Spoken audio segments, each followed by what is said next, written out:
So if S and R are 0, 0, the memory state remains. So now I see there's not a huge lag, right? Yes, Everything's sir. fine? Okay, Yeah. good. So we'll continue the lecture. So I'll just let our IT know. All right. What's life without some drama? All right. Okay, so let's recall our latch, right? So our latch had an SNR and it has an enable. So when you want to use this latch, for example, what you would do is you would suppose you want to use this in a sequential circuit, right? In a synchronous sequential circuit. So what I would do is I would connect a clock signal to my enable, right? So if I connect my clock signal to my enable, right? So whenever I want my latch to accept, for example, remember this is some stage.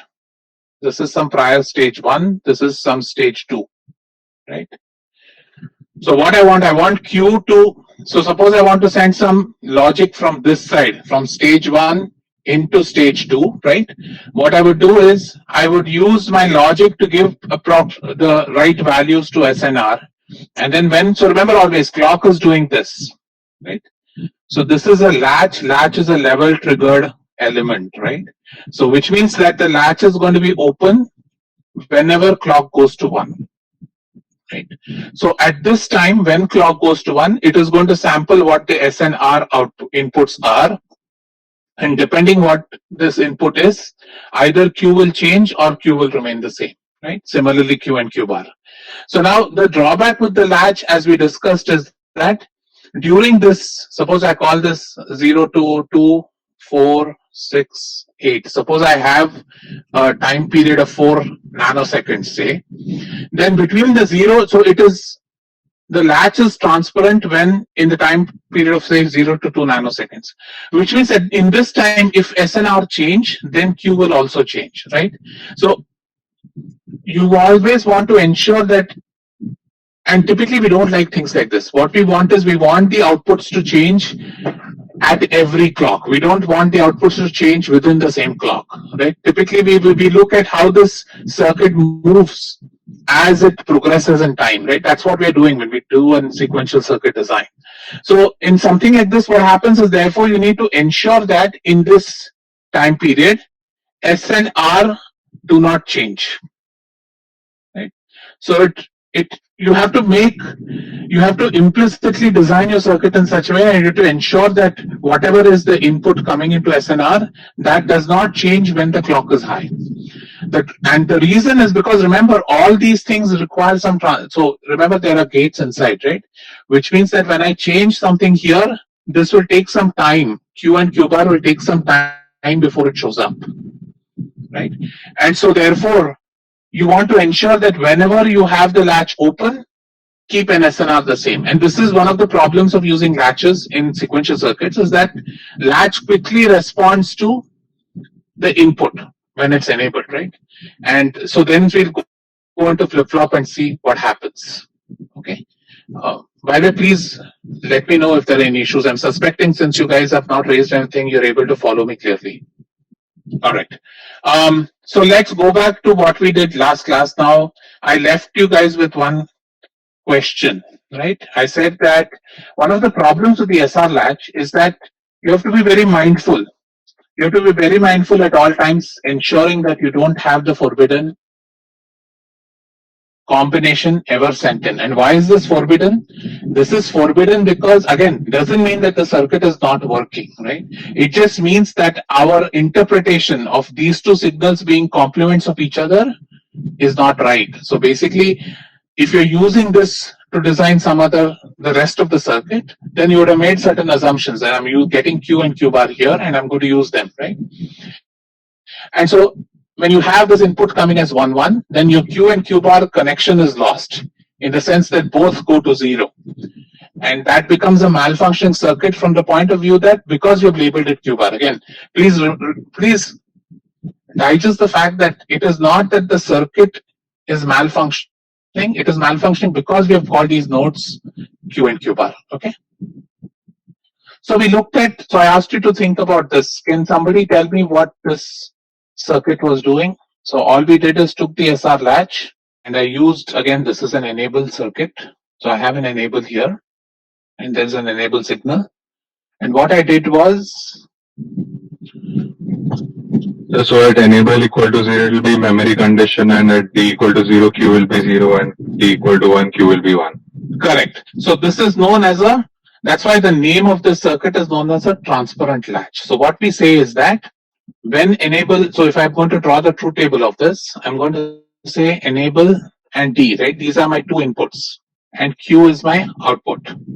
So I'm going to say when enable is 0, I don't care what D is, Q at the next clock. So sometimes we'll see characteristic. So these are called as true. So we in combinatorial circuit is called a truth table. What I'm writing now is called as a characteristic table.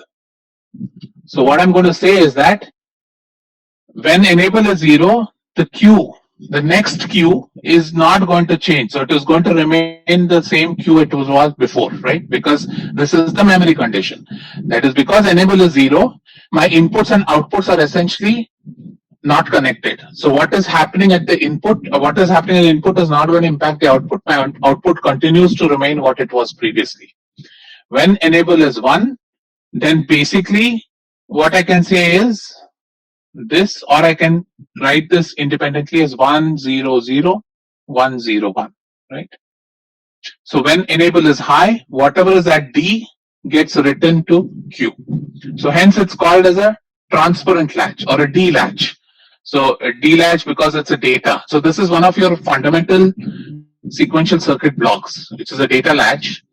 And all it's doing is that you're allowing, this latch gives you the flexibility of writing a 0 or 1 into the latch when it's enabled, or leaving it as is when it's not. So it's a very simple memory element, right? So Manan, you can write. So what you've written, sorry, correct, it should be 1 1 1. Right? So Manan, what you've written there is what is known as a characteristic equation. We'll get to it later. But essentially, you can now write Q of t plus 1 as, right? When enable is 0, no matter what D is, so I can write this as enable prime times Q of t plus enable, right? So Q of t plus 1 can be written as when enable is 0, Q of t, this term goes to 0, and what is left is Q of t, right? When enable is high, this term goes to 0, and then Q of t plus 1 just takes on the value of what D is, right? Are you following this? So when you start thinking of latches or flip flops, right, you need to think of these two. This is known as the characteristic table, as I said, and this is known as the characteristic equation of the latch or the flip flop. So again, characteristic equation is telling you how this latch or flip flop will behave, and it's relating what is going to happen at the next time instant, and it's related to the inputs and the current state of the system. So again, you see this is saying that the next state is dependent on current state and current inputs. Right? So D is your current input, Q of t is your current state, and what you get is the next state. Right? So the characteristic equation is connecting what is happening. It's predicting what's going to happen at your next time instant, given what you know right now about where the circuit is in what state and what are the inputs of the circuit. Okay? Any questions here? So the symbol for this, sometimes we just do the symbol. So if I want to draw the symbol for this, the symbol is very simple. It's a D, Q, Q prime, right? And I'll use enable here. So again, it takes two inputs, D and enable, and outputs are Q and Q prime. So you can also design this to be an active low, right? And so you can also find a D latch which is active low enable, in which case your circuit diagram would look like this. So this bubble here indicates that it's an active low enable. So what does active low enable mean? It means that the latch, so what would the characteristic equation of this circuit be? Can somebody quickly type it out? What would be the characteristic equation of this circuit? Enable into Q plus enable prime into D. Correct, right? It's just the complement. So it's enable into Q plus enable prime into D. So Nishant, you ask a good question. Generally, when we talk about flip-flops and any of these time dependent, right? When we write it this way, we say that the next state. So when I'm saying, as I said again, the assumption is that the SNR or any inputs of the latch are not allowed to change when the latch is made active, right? So what we have said is anything we want to write, say suppose I want to get my next state to be 1, right? So what I'll do is before the latch becomes transparent for that, I will already set up my inputs. So generally what we say is when we do this, we normally refer to as the next state as Q of t plus 1, and we say it is made up of what's happening in current states. Okay, so on the right side, we always write it as Q of t, and we define what the next state will be in terms of Q of t plus 1. Okay, so if you want to be very specific, this would be written as d of t. Okay, that's the convention we follow when we want to write the characteristic equation of the latch or of the flip-flop. Okay. And as I mentioned, you'll see some textbooks where you will also see symbols which look like this. They'll say Q here and show this, right? So always remember that bubble indicates it's the Q bar. Now let's go to, so about latches, and again, what we'll do is, as I told you, this latch, right? If you go to my previous slide, this latch, because of this problem, that the latch remains open whenever clock is high, when we are doing something like a synchronous design. So let's recall, what was synchronous design? A synchronous design is a design which the circuit has to change, or circuit is expected to change at every clock cycle, right? So the clock is keeping track of how the circuit moves, if you will, across different states. And so whenever you're dealing with something like that, we don't like latches, because this latch is going to sit open to any noise or anything like that at the inputs because of this huge region. Right now, this one, what is the duty cycle of something like this? So if I talk about, like, what do you think the duty cycle of the clock signal is on this slide? 50%. So let me ask you a question, and you guys tell me. I was hoping somebody would ask me this. Suppose I reduce the duty cycle to 10%. Is that something you would suggest we do for latches? How would you argue with me one way or the other? Okay, let me give you the answer. I'm telling you that that is not going to help with system design. Can you give me a reason why that would be? So what I'm saying is that, why not I use a clock cycle which looks like this? That way I don't have to worry about noise. Okay, So, what is duty? So we know that the real semiconductors don't behave in like a square manner, in a rectangular manner. So it's probably going to be a little curved. So it's not feasible. So that's true that there are rise times and fall times associated, right? So if you look at any gate, you have certain delays associated with the gate. So here what's going to happen is that the delays are going to kick in. You may end up not getting these clock signals very well synchronized. So that is one thing. The other thing, so by the way, does everybody know what a duty cycle is? So Rohan, duty cycle normally is referred to as the time, so it is the time you had at 1 given by the total time period of the pulse. So when I say 50%, so suppose I'm talking about a 4 nanosecond time period, right? If my 1 is for 2 nanoseconds, then my duty cycle is 50%. If my 1 is only for 1 nanosecond, then it's 25%. So whenever I say duty cycle, it is out of that pulse, how much of it was at a high voltage or a 1. Okay. So yeah, so a lot of you have hit the right points. So whenever you think about this, that's why just by reducing the duty cycle will not really help your latch design. So in general, we don't like latches when we want to do synchronous design, and that's why we go to flip-flops. Right? And let's quickly talk about what the flip-flop is doing, right? So again, recalling, this is your clock. Ideally, it should be the same time period. So we normally talk about a clock. We will talk about the frequency of the clock.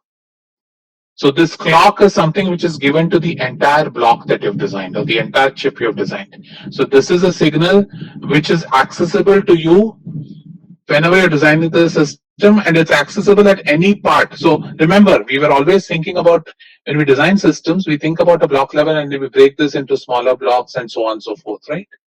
And so this clock is available all the way down to a gate. So you can think of it that it's a universal signal available at all blocks, and you can use it if you want. Now, in combinatorial circuits, you may not use the clock because you don't care about it.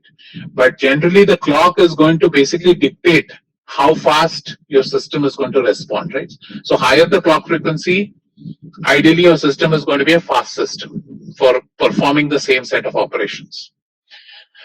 Now, when we said a latch, now if I say a latch is triggered by 1, then basically it is going to be impacted whenever in this part of my clock cycle, right?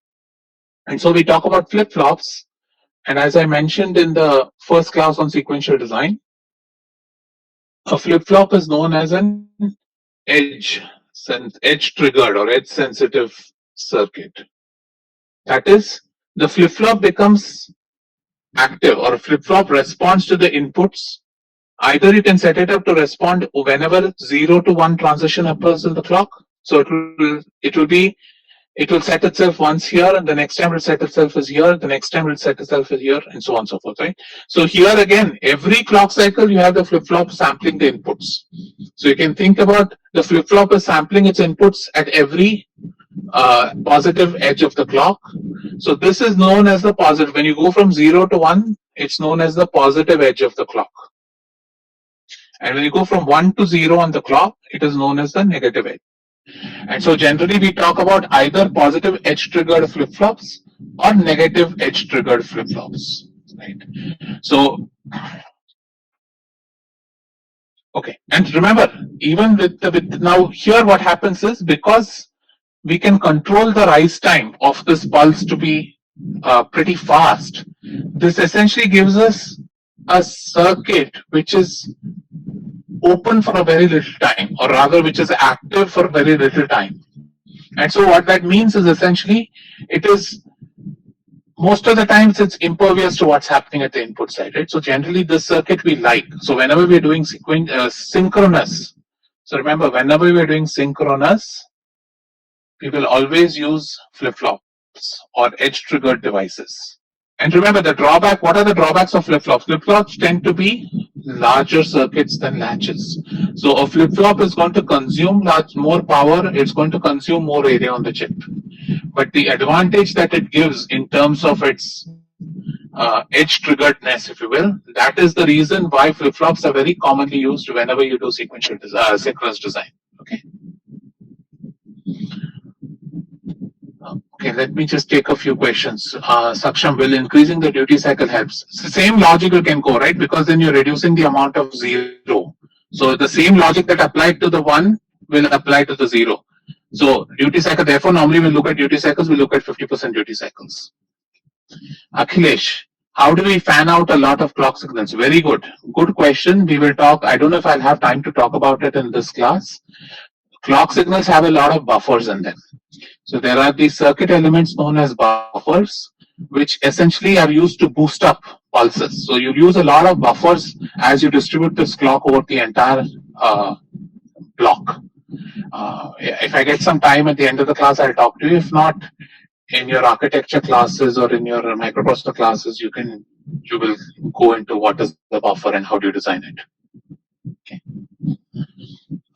Right, Nishant, what if the enable becomes 0 before the inputs can reach Q outputs? Yeah, you don't. So we'll talk about that. There are a lot of timing issues, Nishant, with flip-flop, and you have to keep that in mind when we design circuits. So we'll talk about timing issues in flip-flops once I teach you what a flip-flop is. Harsh, we'll quickly do a very simple master-slave circuit, which will give you an idea as to how do you react to an edge. Okay, Astha, what is the advantage of flip-flops exclusive to synchronous? As I said again, synchronous circuits, what is a synchronous circuit? Synchronous circuit, whenever you talk about synchronous circuit, you talk about a clock, right? Which means the circuit has to respond every time a clock comes in. right? So every time a clock comes in, that circuit has to respond. Now, if that clock, if you have a level sensitive element, then that circuit will be open to inputs throughout the entire time the clock is a high, right? And so you have to be extra careful to ensure that your inputs don't change when the clock is high. In the flip flop, what happens is because of the fact that it is transparent only for that trigger, only for when that transition happens, your demand from your signals which are setting your next level is much easier. Therefore, flip flops tend to be much better. Okay. Our Sayam, yes, in synchronous circuits. Again, as I mentioned, flip flops are our choice candidates when we're dealing with synchronous circuits. We'll also talk about asynchronous circuits. In asynchronous circuits, we don't talk about a clock. Asynchronous circuits, the circuit responds to the order of inputs, if you will, right? And so in that case, we will use latches. Okay, do we need the circuit to be sensitive to the inputs? If yes, why are we using flip-flops? Saksham, let me do a couple of design problems. You'll understand what I mean. Okay, hold off for a few lectures. Will increasing the frequency of the clock help latch being more effective? Uh, Ashutosh, I see where you're going with that. It's the same logic as the duty cycle change. But what happens is frequency, when you increase, you end up creating a lot of problems because you have to ensure that the frequency, the time period is not less than the propagation delay of all the gates. So the propagation delay of the gates will ultimately limit what is the frequency you use. And when we look at clock frequencies, you'll see that they're normally very high if you look at a real design. Okay. So generally, we normally pick the clock frequency which is the highest that can be allowed by design, unless you're working on a low power design. Unless you're working on low power designs, you will not pick a clock frequency which is not high enough, because that will ensure that your speed is high. So normally what you do is you have a power envelope whenever you want to design some system. So within that power envelope, you'll try and see what is the maximum speed you can get. And so you'll go to the clock frequency which is going to give you that maximum speed. Akshat, it's not instantaneous, right? That's what I'm trying to tell you. It is not instantaneous. It's happening. There will be a rise time associated with the clock pulse, and then there are propagation delays inside, right?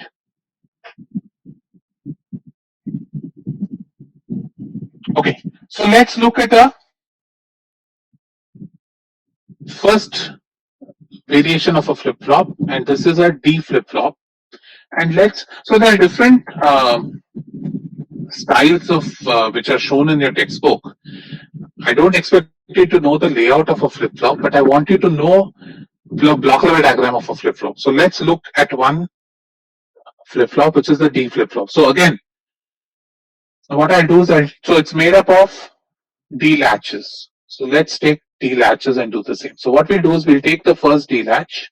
So remember, D latch has a D and enable, it has a Q and Q prime. So I'll give a D input here, and I'll give a clock input.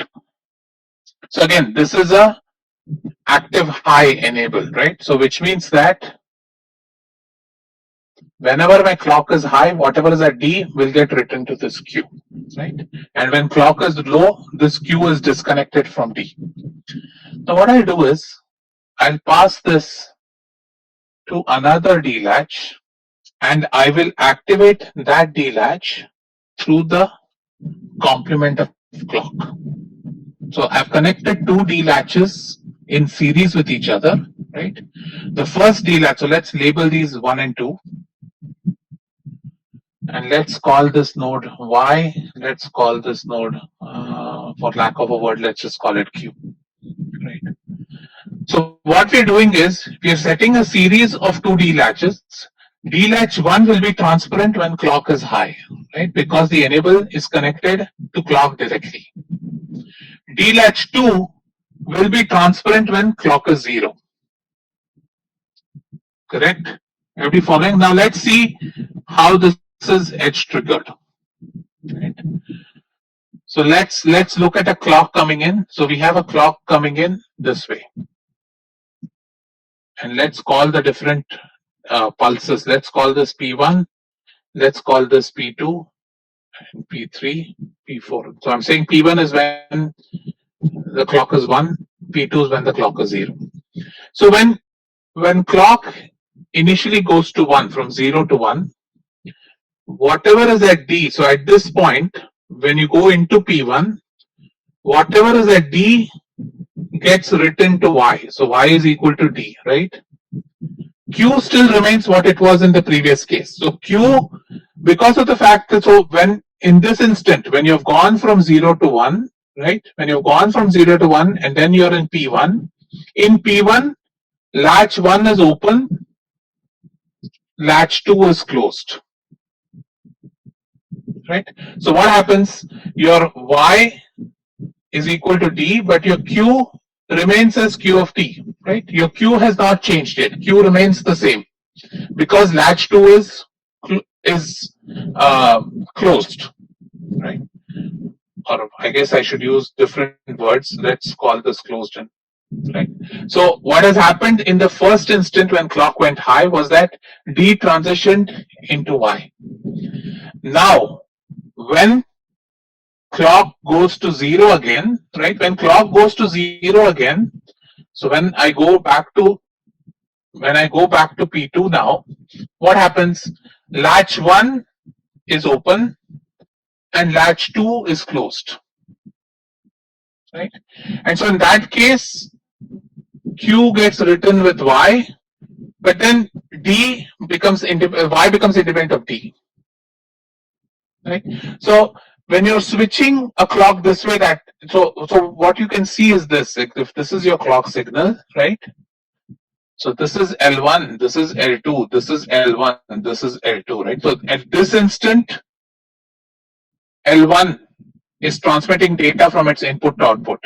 In this instant, data is getting transmitted across L2, then back to L1, right? So what happens is that if you look at when Q is changing, Q will change.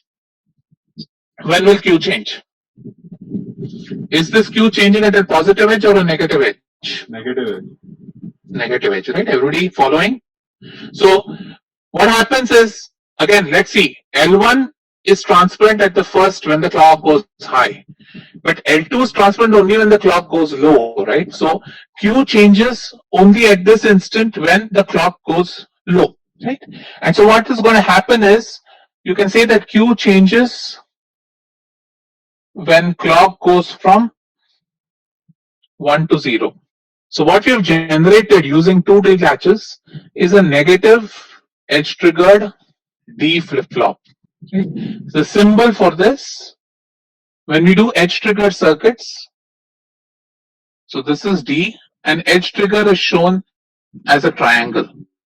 So if I show a triangle at the input, this means it's an edge trigger.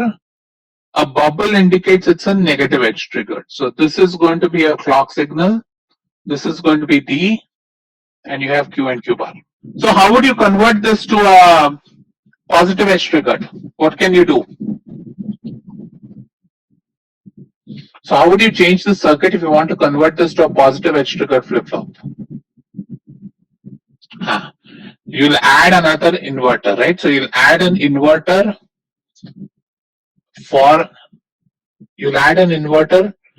at the clock. So what you do is, in that case, let's look at this. In that case, you'll take 2D latches. So I will take D here.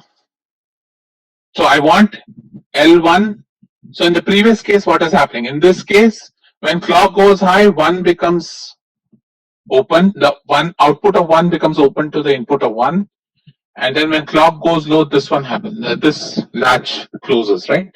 So if you want to positive edge triggered, you want this latch to open only when it's 0, and you want this latch to open when it's 1. So what you do is just invert. So what I do is I'll take my incoming clock, I'll invert it as I send it into the first flip-flop, into the first latch, and invert it again as I send it into the second latch, right? So basically I'm inverting the incoming clock. So you can think about it that I'm giving an input signal of the clock which is the other way. So this would become a positive edge triggered D flip-flop.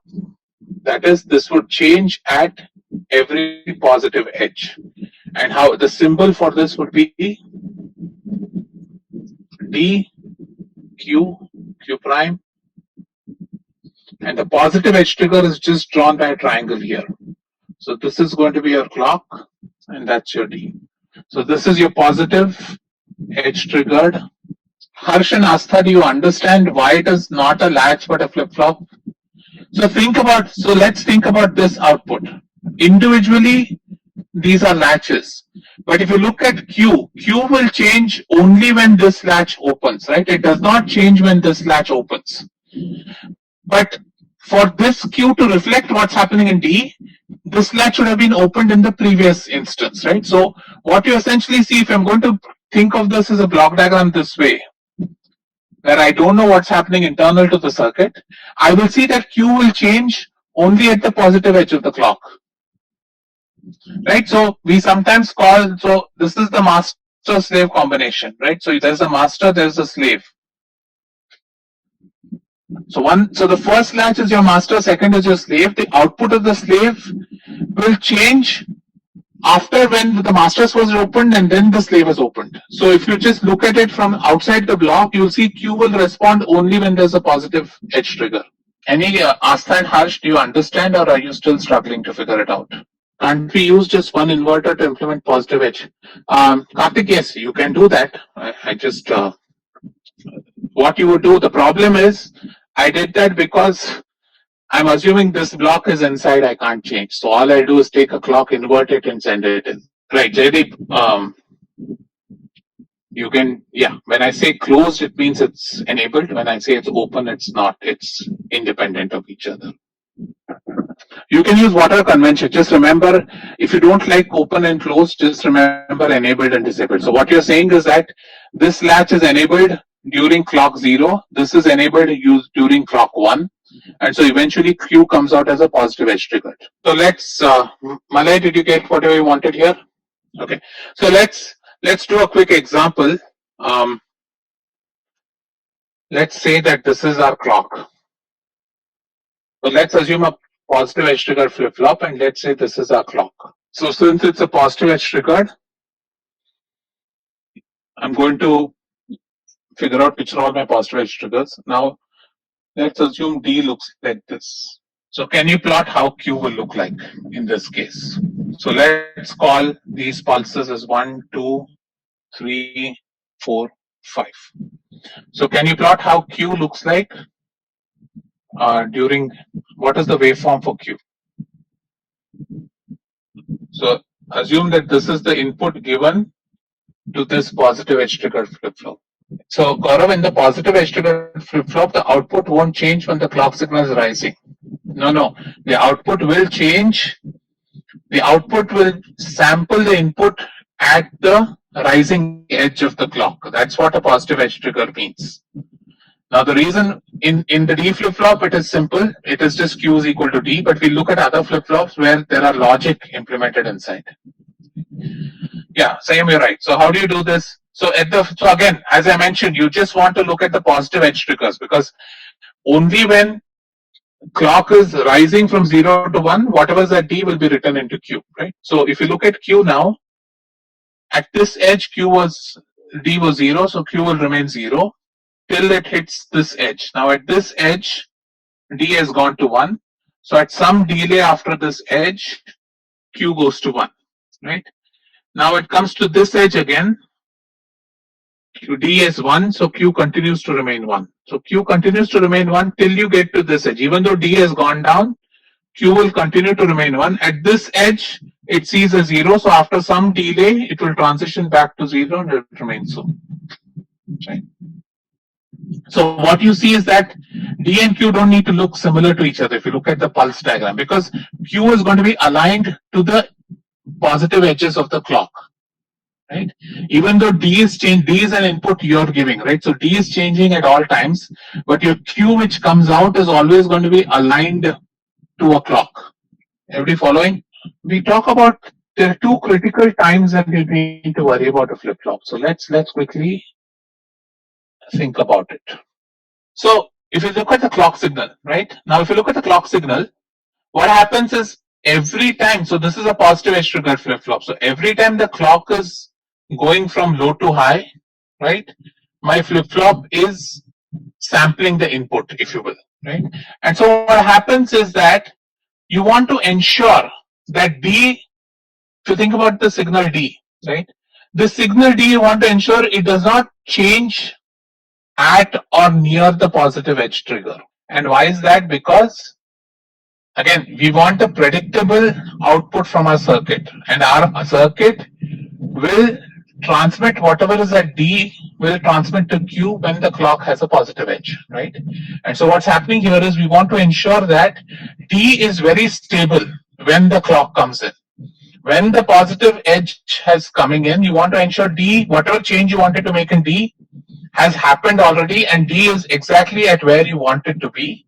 And then you let the clock come in, right? Because you want to ensure that your flip-flop takes the value of D that you intended it to take. So what you see is that D should be stable for some time before the positive edge. And this time is known as the setup time of the flip-flop. So this is telling you that if the clock is coming in at 0 nanoseconds, you want to ensure that D is stabilized.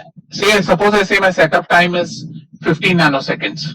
Then I'm saying that D should have been stabilized at minus 15 nanoseconds. That don't change D beyond minus 15 nanoseconds. So this is known as the setup time. That is, what is the minimum time before the edge by when your inputs have to be set. So that is the setup time. Same thing, what happens is on the other side of the edge, right? Remember, these are all made up of gates and transistors. So if it takes some finite time, takes a finite time for the signal to travel from D to Q. So during this time, again, you don't want D to change because that might end up creating a mess in your circuit. So what happens is that you want D to be stable also for some time after the clock edge. And this is known as the hold time of the flip-flop. So again, what we're saying is that the sensitive edge in our design is going to be the positive edge.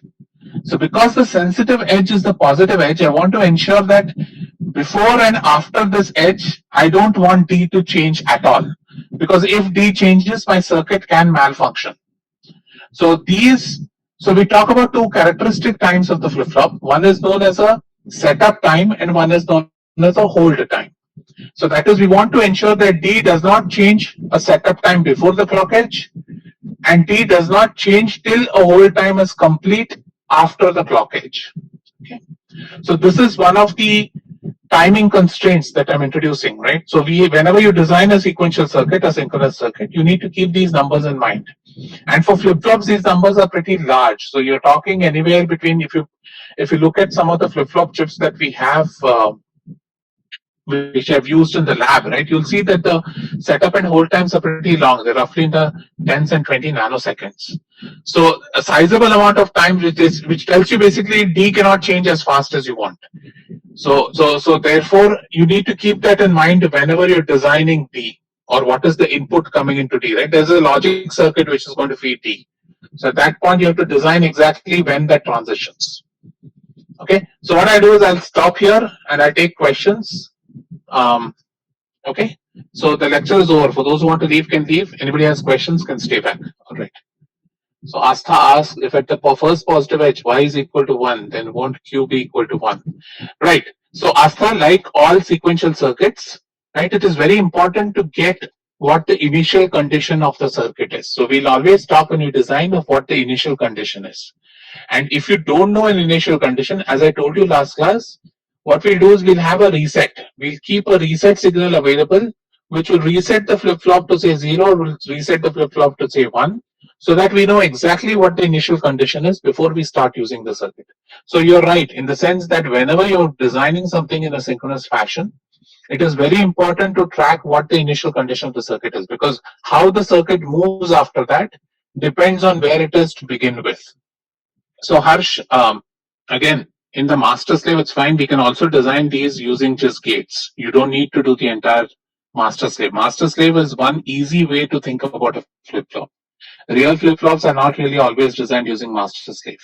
So all you want to remember is just this time. And if D is equal to clock, will we sample one? Yeah. So, Saksham, good question. If people who are on the call can think about it, if you give clock to D, what will happen? It will violate setup time and hold time, right, Saksham?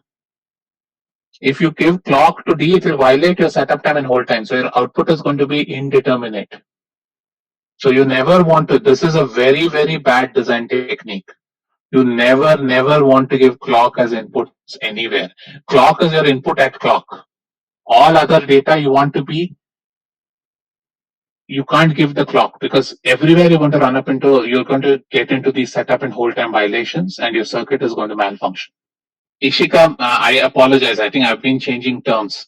So one way to think about it is think about it as enabled and disabled. So when the latch is enabled, whatever is at the input, let's look at this, right? When the latch is enabled, whatever is at the input goes to the output. When the latch is disabled, then the output is essentially independent of the input. So when you look at this circuit, right, this circuit has clock written here. So when clock is high, this latch is enabled. So whatever is at D shows up at Y. But when clock is high, the input to this is a 0, so this latch is disabled. Right? So Q continues to remain what it was in the previous case because this is an open. Latch 2 is ensuring that Q has independent of Y. Right? Now when clock goes to 0, this latch 1 becomes disabled, latch 2 becomes enabled.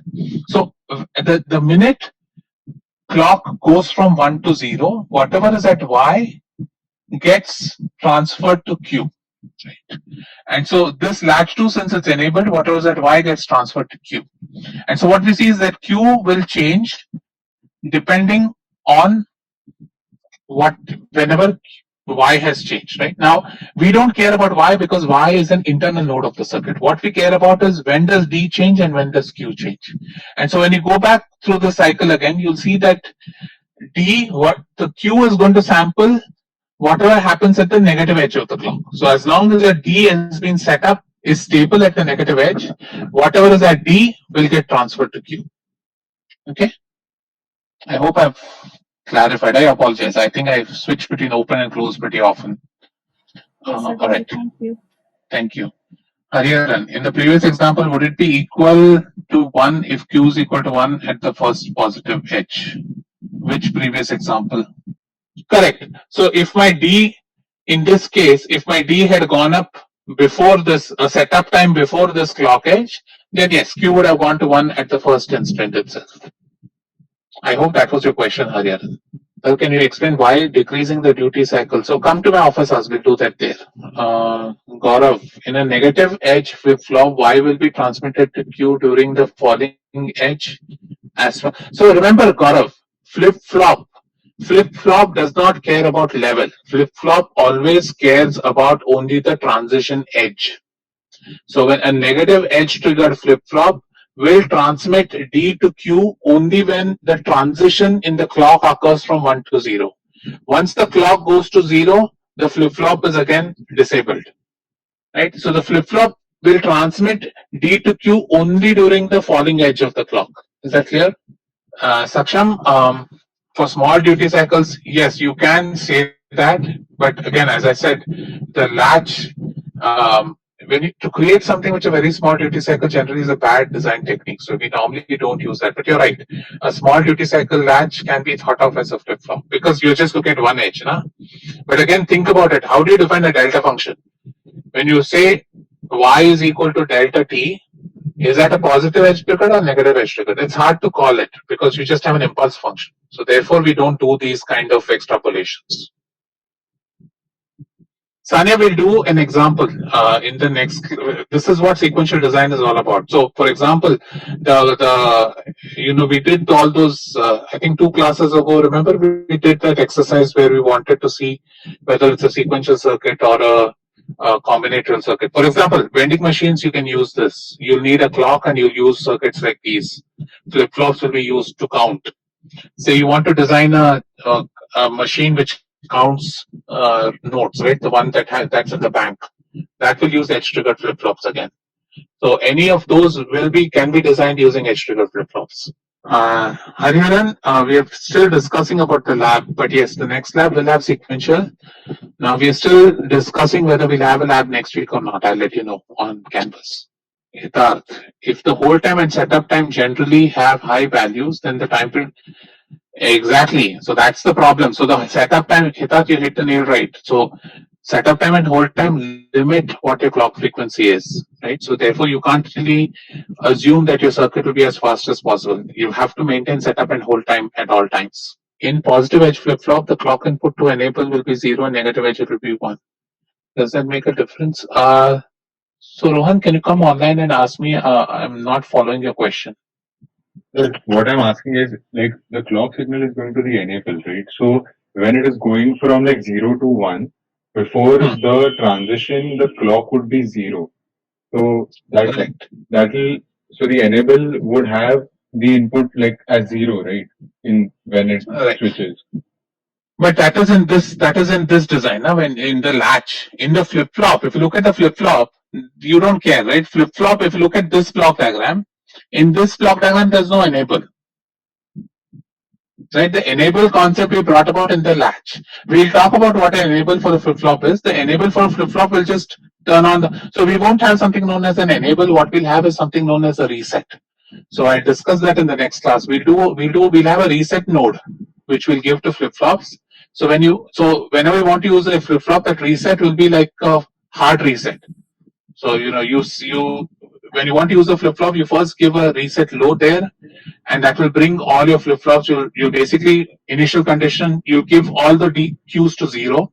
So that reset is used to set the initial condition to 0, and then you'll start using the flip flop. So we'll have what is known as a reset signal. There is no. We don't talk about enable for flip flop. We talk about a reset because these are all sequential circuits now. Okay. Sir, I had one more doubt in like the NAND implementation of Latch.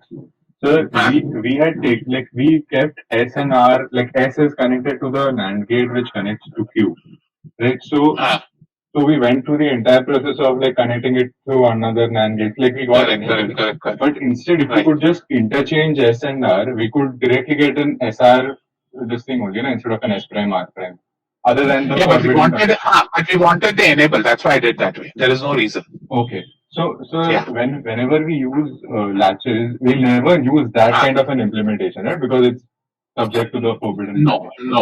Therefore, we always like enables. Okay. Thank you. Yeah. Okay. So Malika, this is really trivial, but flip flops are similar to SR latch type means NAND based. Yes, you can design them. Normally, yes, that's how it will be. It will be a NAND based latch, and you'll use two latches in sequence. So now you see, right? This is the advantage of thinking of blocks and sub blocks. So now, since you know how to design a latch, you can quickly design a flip flop. Yes, sir. Thank you. Thank you. Saksham, can we design a latch using NAND gates if we keep the same orientations? So, Saksham, you're not wrong. You can design a latch, it's fine. But the reason why I brought those things are because those are what are available in the market. And so those are useful chips to know. You can design any latch you feel like. Like in one of the tute questions I've given you, PN flip flop. That is not available in the market. It's just something I can make up. Right? So you can make up any sequential circuit you please. Question is, what we are showing is typical standard circuits that are available in the market. That's all. So yes, latches, you like them because it reduces delay, but latches are more sensitive to noise. That's why you don't like latches. So when we do asynchronous design, we'll do all of it using latches. Okay. All right, Ashutosh, you had questions. Can this wait till tomorrow? Or you want the answer discussed right now? If it's a quick question, go ahead and ask me that. So just one thing, like in the question 8,